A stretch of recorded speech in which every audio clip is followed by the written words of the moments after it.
This is Inside the BFA, the official podcast of the Balloon Federation of America.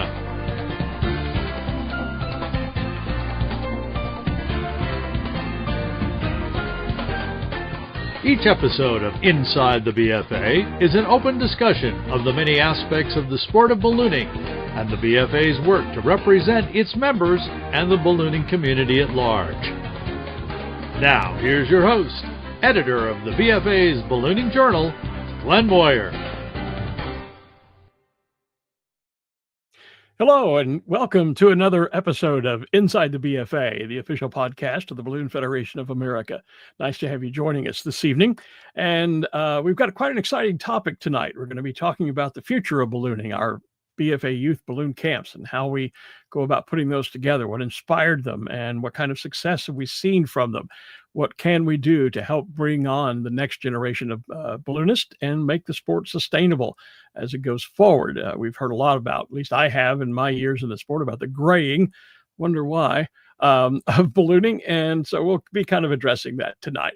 First of all, though, to get us kicked off for an exciting start, I want to bring in the president of the Balloon Federation of America, Mr. Jason Jones. Jason, good evening. And I understand you've got some introductory remarks for us tonight, so go right ahead. Hey, good evening, Glenn. Thank you. I just want to reach out and say thanks to everybody that is watching these podcasts. You know, this is a new way that we're trying to communicate with our membership. And we did a survey, if you remember, Glenn, late last year. And one of the things we were told is you can do a better job as an organization communicating. And so we're trying a lot of different things. The podcast is one of them. And I want to give Fred Poole, a shout out here, because this was Fred's idea. And he really encouraged this and has not only spent a lot of time on it, but he spent some money helping provide it for the Federation. But we've got club emails. If your club isn't getting those emails, please let us know, and we'll get those emails to you. We're doing them monthly. Obviously, we've got our wonderful magazine. We've got the quick release, and we do email blasts and all sorts of things. But we want you to know what we're doing, and we appreciate those of you who follow along. But you're right. Tonight's topic is outstanding. We've got Carolyn, and out in the West camp, the West Junior Balloonist Camp, and we've got Duncan, who is going to represent the Southeast Balloonist Camp, and they do a wonderful job. 20 to 25 campers every year. We are trying to help grow the sport, and they're going to talk to you about all sorts of exciting things. So, Duncan, Carolyn, we really appreciate you being here. We appreciate what you do for ballooning, and we're all excited to learn more about the camps. Thanks, Jason. And I guess to get us off to an official start, let me do the official introductions of our guests this evening. We're joined by Duncan Donovan, who is the BFA Youth Director, as you probably know. He's been involved in ballooning since he was about 10 years old. That would have been some 13 years ago. And he's a native of Statesville, North Carolina. He attended 5 camps as a camper to get started. His first being in Dubuque, Iowa, and then that was when he was 12 years old. He still looks 12 years old, but I didn't say that. And then he attended 3 camps at the Great Eastern Balloon Camp, and then later the High Sierra Balloon Camp out, of course, on the West Coast. He's been there as a counselor. He was then the lead counselor at the Southeastern Balloon Camp, took over the directorship of that camp in its second year and continues to do that. As I say, is now the current director of the BFA Youth Program. Our other guest tonight is Carolyn Mumm. Carolyn is a pilot from Reno, Nevada. She's been involved in the High Sierra Balloon Camp since its inception back in 2013. She started out in ballooning as crewing, became a pilot, got her commercial license in 2018, and then became director of the Reno, Nevada camp, the High Sierra Balloon Camp. And says her passion for for ballooning is the BFA Youth Program and introducing ballooning to the next generation. Now, she also says in the notes that provided me, says, get me started and I'll talk your ear off about the amazing campers, pilots, and staff I've gotten to spend my summers with. So note to self, limit the questions that go to Carolyn tonight, or we'll be here for quite a while. Finally, President of the BFA, Jason Jones, thanks for joining us.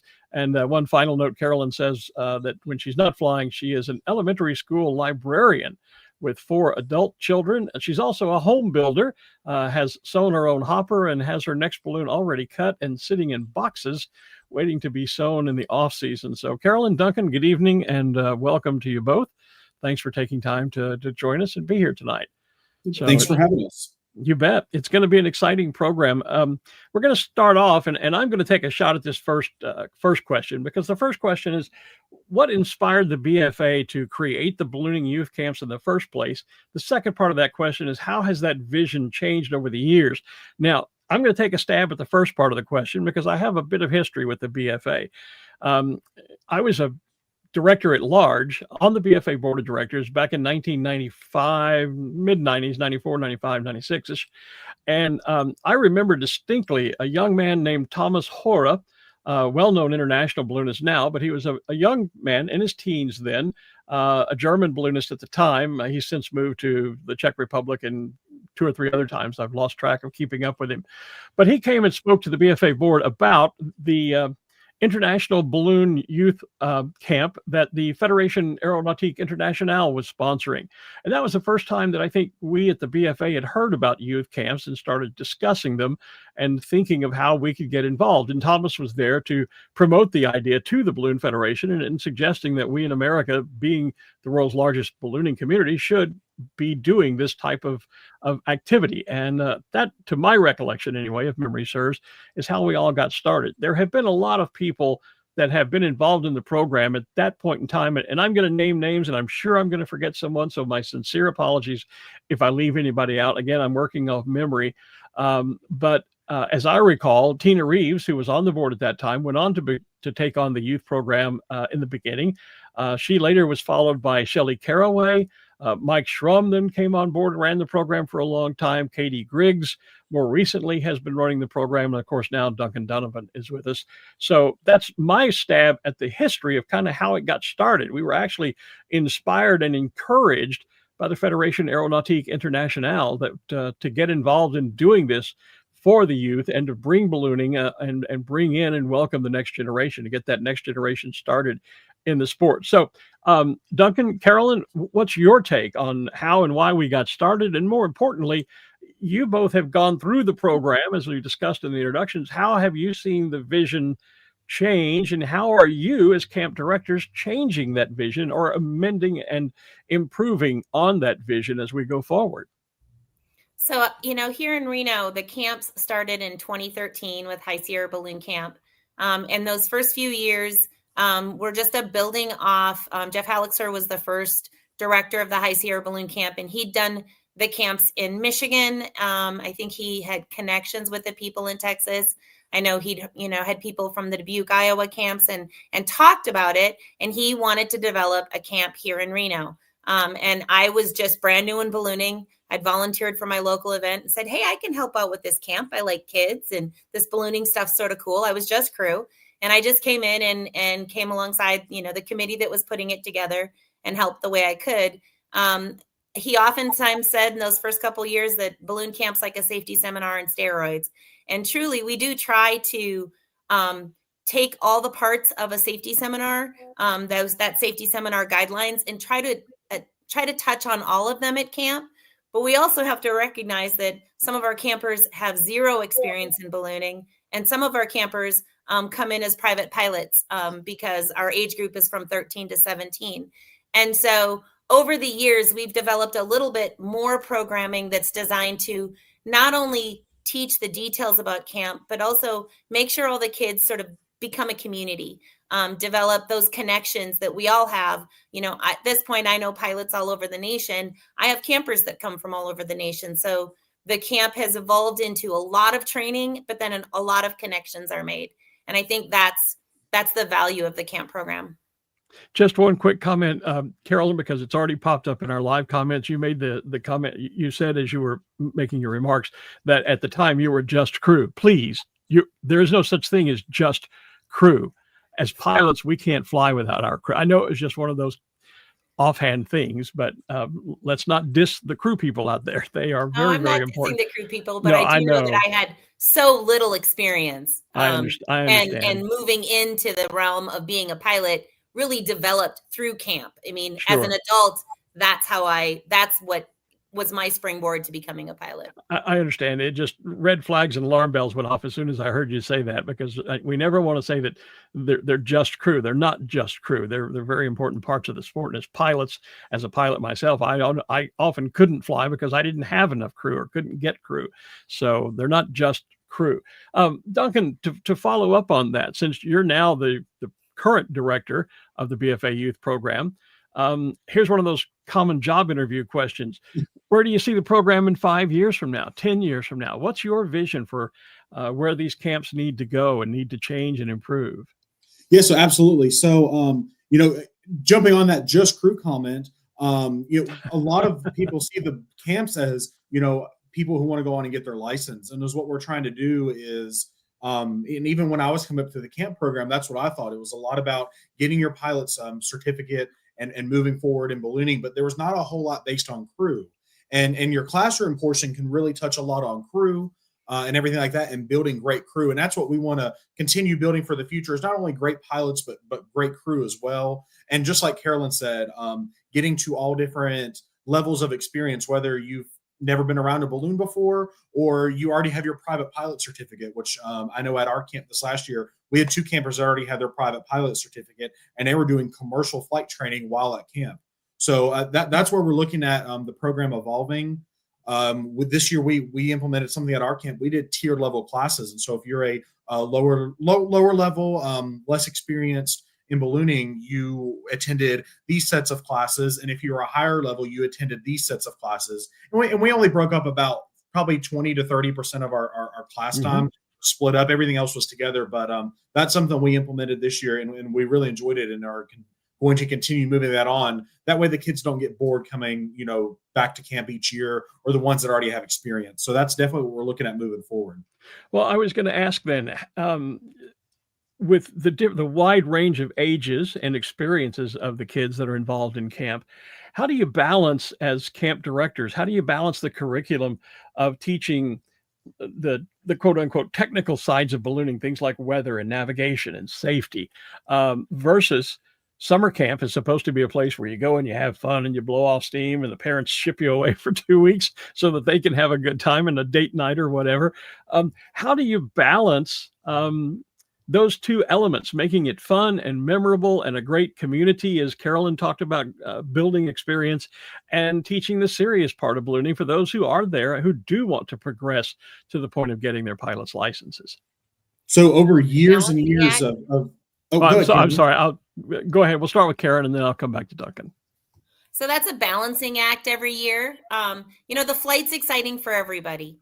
And then after that, we have classes and sessions where we try to tell them the basics and teach them the basics. Those new beginners, especially the first day, the new beginners, we work to bring them up to the level of everyone else so that they don't feel like they're younger or don't know things. And then we, do our flights. We have some downtime. The big thing is the pilots and the kids having time to sit together and talk about what happened in the flights and what happened and what they're learning. And then we do some, sessions. We've tried to sort of scale our sessions back to about 30 minutes with then some time between for some fun games. We try to make some of our downtime also ballooning related. We did like a crew Olympics and had the kids fold tarps and do daisy chains, but we also got to visit Lake Tahoe balloons and see those balloon experiences. So it's sort of a balancing act. And then we, try to get some sleep and do some fun things with the kids that they'll enjoy. I think we have an image of your group going to the Lake Tahoe area, the famous balloon aircraft carrier. There we are. There's the campers there. That must have been quite an exciting experience. That's certainly a unique ballooning experience that you can only do there. So kudos to you and your camp for that. Duncan, what about balancing? Everybody, I would assume that I've only done one camp years ago, speaking as talking about the magazine to young campers who maybe had a passion or at least an interest in the journalism side of the sport. But how do you balance the expectations between, oh, I'm going to go to balloon camp, I'm going to get to fly in a balloon every day, and we know that doesn't happen because of weather, and you do have a certain amount of classroom presentation and almost like going to school type learning experience. How do you balance that and keep the kids happy with, oh, I've got to sit in a classroom and listen to somebody lecture me versus going out and hands-on with a hot air balloon?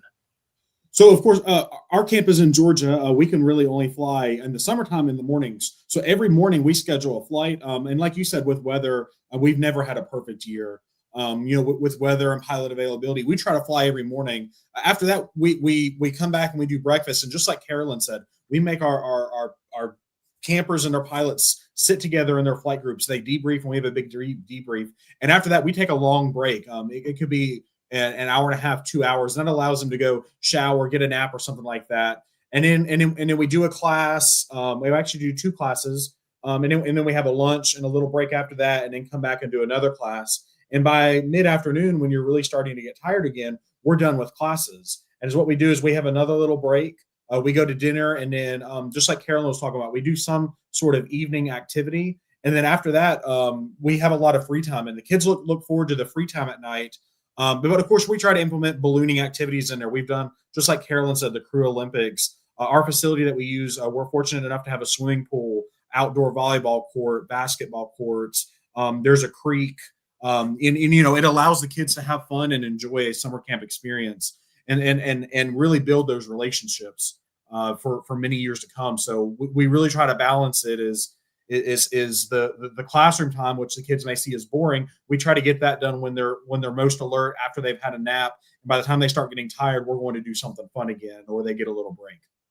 You both have mentioned relationships and building community, et cetera.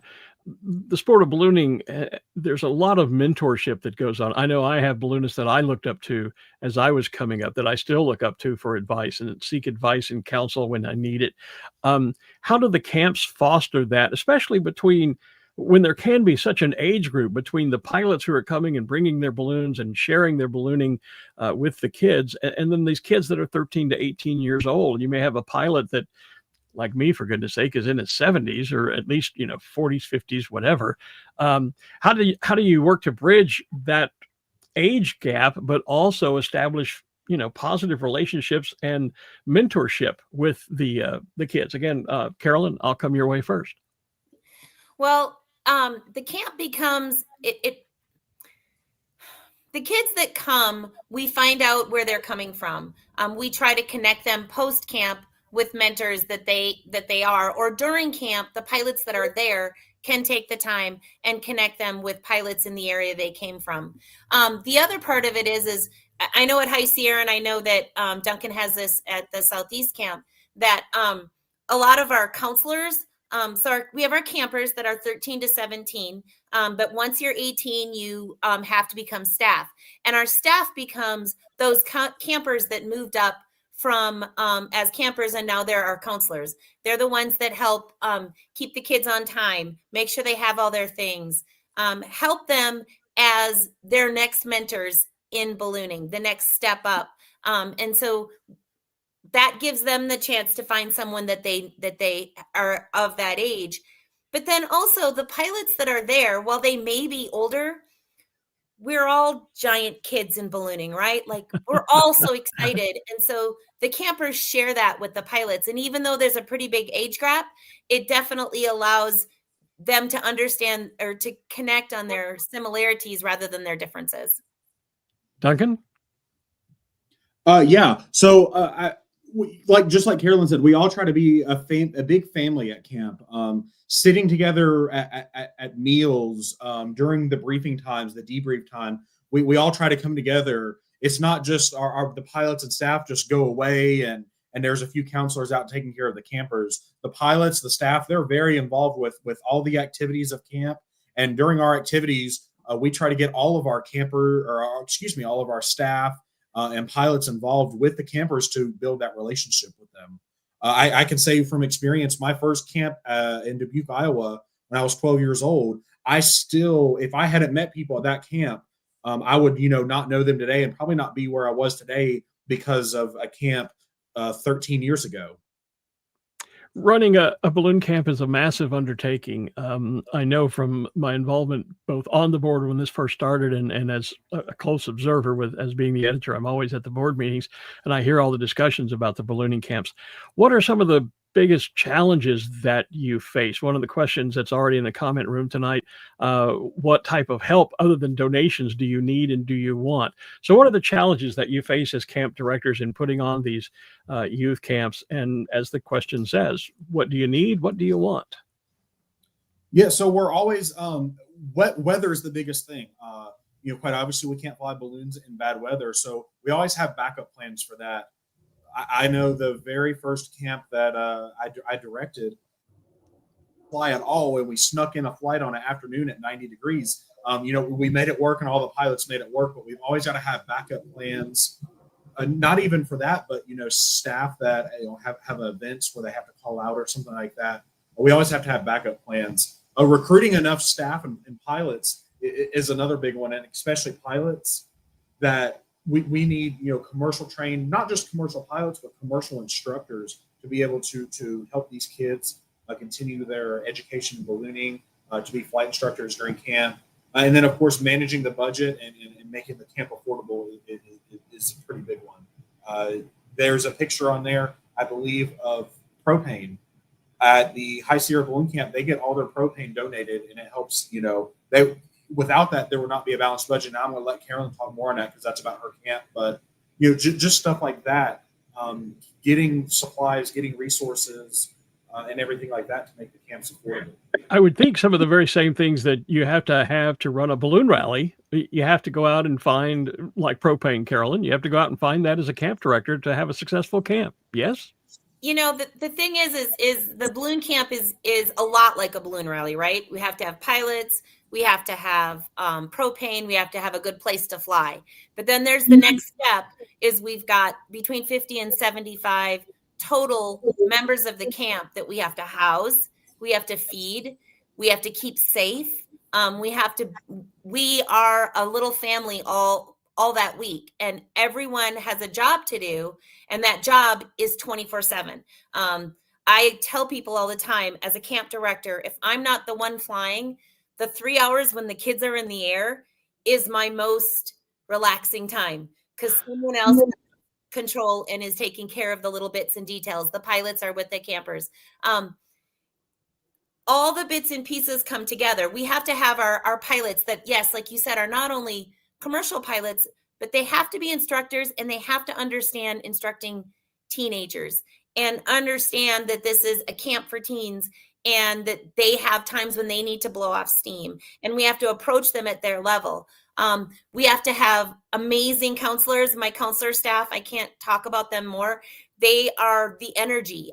They get up and dance. They handle the crew problems. If there's a camper that's struggling, they see it first, and 9 times out of 10, they handle it before it even has to come to me. And then any camp, those people that prepare the food, because our camp schedule is strange. Even if we have a facility that would prepare meals for us, we are at UNR in Reno is where our campers are housed, which is wonderful because they have their own kitchen, but their kitchen only produces food at a time for dinner that works for us. So we had 3 staff this last summer, 4 staff really, that prepared food for 50 people 3 times a day for 6 days during our camp. And all of those parts and pieces have to come together. Well, that lets me out as a camp counselor, because if I have to get up and dance, that's not going to happen.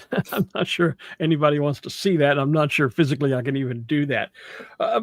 Then tell me a little bit about what kinds of quality and personality characteristics, capabilities, skills do you look for then in recruiting volunteers to work as staff and as counselors for these camps? So, I'm sorry, I keep forgetting. I guess I have to point these questions to one person or another. Duncan, go ahead, jump in there, and then we'll go to Carolyn. Yeah, so I mean, really, some of the qualities we're looking for, we already said, the instructor side of it for the pilots. But as far as counselors, Carolyn says, they got to be full of energy. They are the ones, directly responsible for these campers and student pilots. That they have to be responsible for that.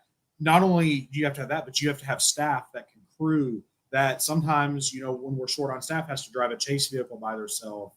That, obviously everyone has to be good around kids, or, teenagers, and be willing to take on, any type of situation that's thrown at them. Carolyn?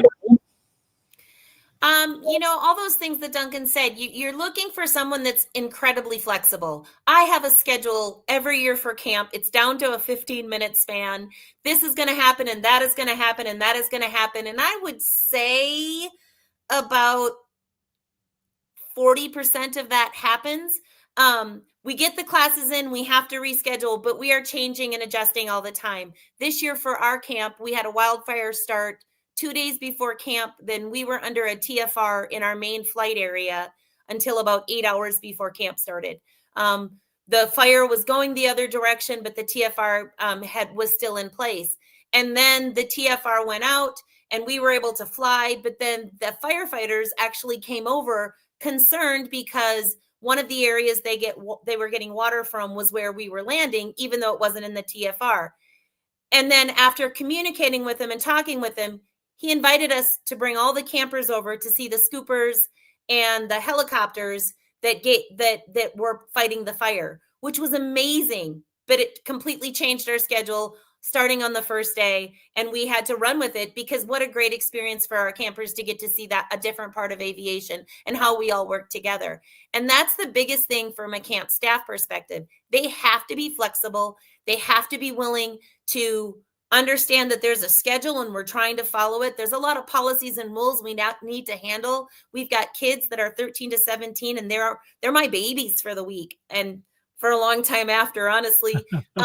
We need to take good care of them, but we also want to let them have the fun and joy and let them spread their wings and see what they're capable of.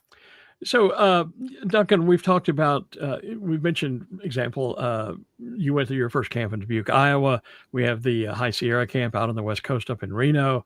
I know we've had camps in Albuquerque, New Mexico. We've got the Great Southeast Camp. Some years ago when Shelley Caraway was in the program, we had a camp over in East Texas. That was the one that I attended. What do you as a youth director look for, and what would you say to people who are thinking maybe now, or maybe a balloonist who says, I think this would be a great thing for us to have in our area, our region. I'm going to go talk to some people. What do you look for when somebody brings or comes to you and says, hey, we'd like to have a camp in our area? What do they need? What's the process they have to go through? What makes an advantage, an advantageous location for a balloon camp? Yeah, so I mean, the first thing is, and touching on a lot of stuff that Carolyn said, you got to have a location to do camp, not only to house your, 7 up to 70 people, sometimes more for the week, to feed them, but to also have a flying area. And while yes, you can house in a little bit different area than you fly, and there's a little travel time, that perfectly works. It's you have to find all the logistics and make it work. After a flight, are you going to have propane available? Are you going to be able to house the kids here? Is it going to be a safe location? College campuses were the norm for many years. And until I went to this High Sierra camp, we were in a ski lodge and it worked great. All of us were under one big building pretty much for the whole week, and we had it to ourselves. And when I took on the camp, we were doing it at a United Methodist Church camp that had lodging, different facilities and different buildings. It was a campus. And when we rent it, we get the entire campus. So the biggest thing is, we're looking for the logistics part of it. It's a big part. And the next big part is the budget. As many people know, the balloon camps rely a lot on donations to keep stuff running. It's not just a donation to pay for this. It's donations to help cover scholarships for the campers coming to camp that can't afford it.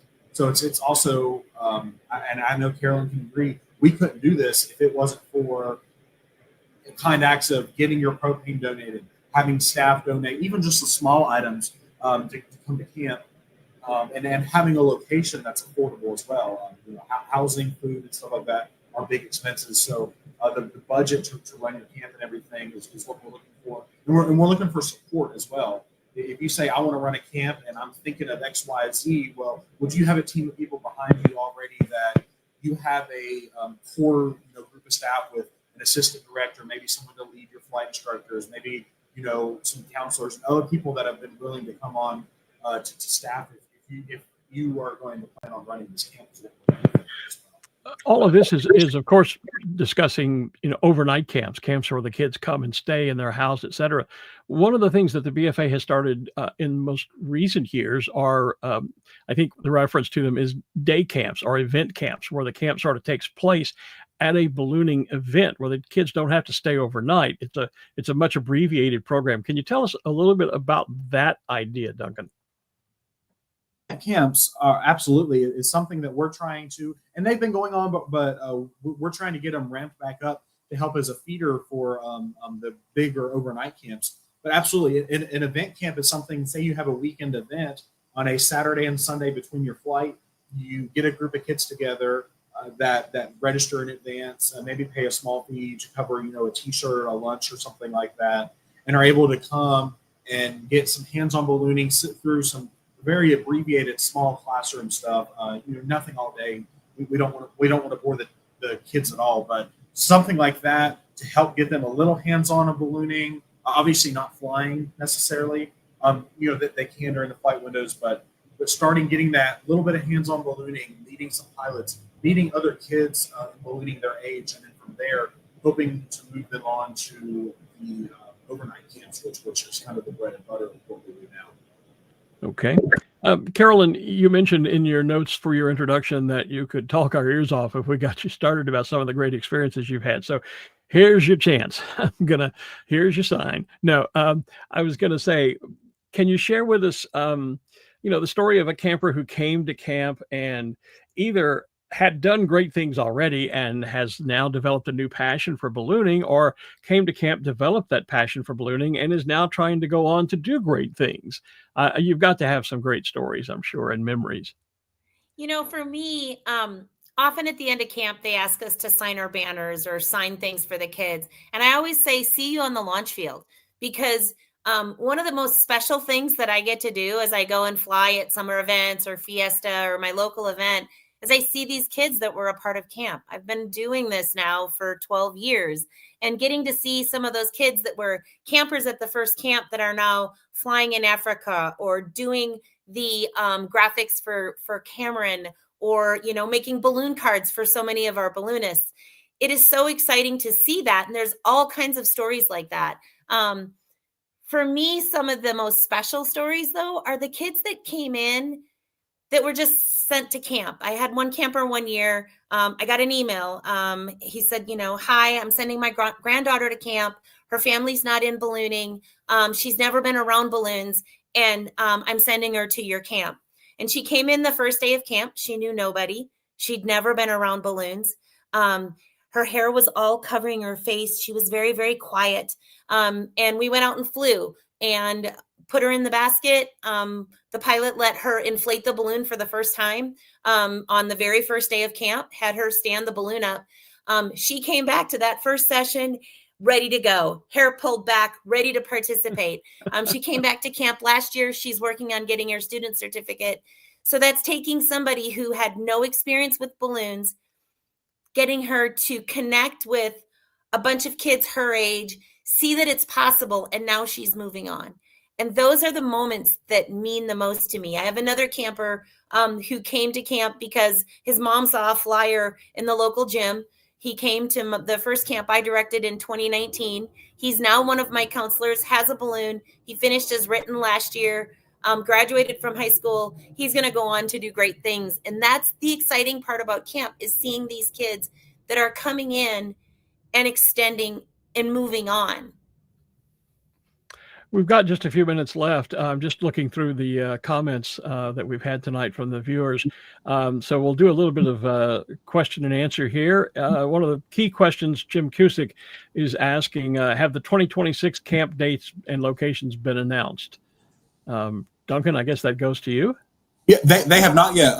We are working on it. We have got some applications in for it and are discussing the dates next year, but stay tuned because we're hoping to release those soon.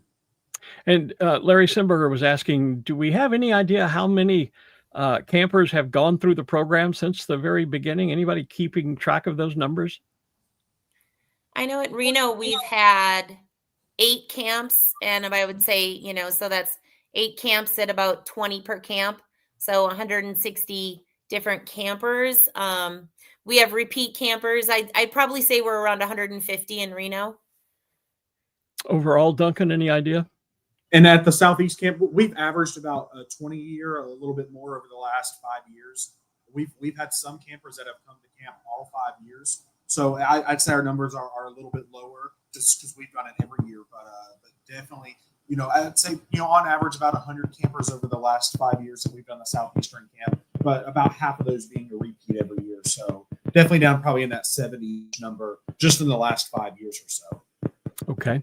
Carolyn, I'm going to throw this final question to you. As an educator, you have to have parent-teacher counseling, I suppose, every once in a while, or those meetings that we have as educators. If you could tell parents of potential campers any one thing about why balloon camp is worth attending, what would you tell them? Give us your best sales pitch. Well, I'll tell you a story about a camper we had come in this year. She helped me on a glow at Balloon Fiesta Field a couple years ago. She wasn't able to attend camp in 2024, but she was able to come in 2025. Brand new ballooning family. She's a super quiet, super introverted girl. She came into camp and we did sort of struggle because I felt bad. She would sit by herself and she would sort of keep to herself. But when I gave her the burner, that girl kept me on level flight for probably 30 seconds. I mean, and whenever I'd look at her like, okay, probably you should, and she was already burning. And so it was great to see someone with zero experience come in and develop those skills. And then after camp, her mom brought her to a balloon event I was at right after camp. And she said, come to our house for dinner. And I went to her house for dinner and she said, it was so wonderful that when she came to camp, she felt accepted and included for who she was. She didn't have to be just like everybody else, but everybody wanted her to be a part of camp, and she felt like she belonged in that camp. And isn't that what ballooning is? We are all so very, very different, but when it comes time to put the balloons up, we are one big family, and that's what camp is allows these kids to start meeting their balloon family so that they can be a part of that as they move forward in ballooning. Outstanding. That's about all we have time for this evening. It's a subject we could talk about for hours and hours and hours. I know there was an awful lot has been said over the years as I've been in the sport since the early 80s to now about the graying of the sport, as I said earlier. And it's really encouraging to know what the BFA is doing to bring on the next generation of balloonists. And I see them as I travel around announcing ballooning events, guys like Cameron Wall that I've become friends with, and I know came up through our camp program. There certainly are success stories out there, and I know there will be many more. If you're interested in volunteering for a camp as a staffer, as a pilot, if you'd like to take your balloon and share your ballooning experience with campers, if you're a balloonist who thinks, well, maybe my area could host a balloon camp, then please do get in touch either directly with Duncan or any of the camp directors, or if for nothing else, simply call the BFA office, talk with Denise, our operations manager, and she can make the contacts for you on how to get involved in the ballooning camps, either as a supporter, as a staff, as a volunteer, or perhaps even as a potential host for the junior balloonist and youth program camps that the BFA has throughout the country. Stay tuned. We will be announcing the dates, as Duncan said, once they are set for 2026. Again, thank you for watching. This program, of course, is archived. If you didn't see it live, it will be available on the BFA website and on our YouTube channel, I'm sure. Thanks to our director, Fred Poole, who is behind the scenes and deserves all the credit for really bringing this idea, this podcast, to life. And with that, I think I will say good night, goodbye, good luck, and we will see you on the launch field. Thanks for watching. Thank you for viewing this episode of Inside the BFA. Membership in the Balloon Federation of America is your entry into the sport of ballooning, whether you're a pilot, crew, or an enthusiast. Everyone is welcome inside the BFA. For more information, see our website at www.bfa.net.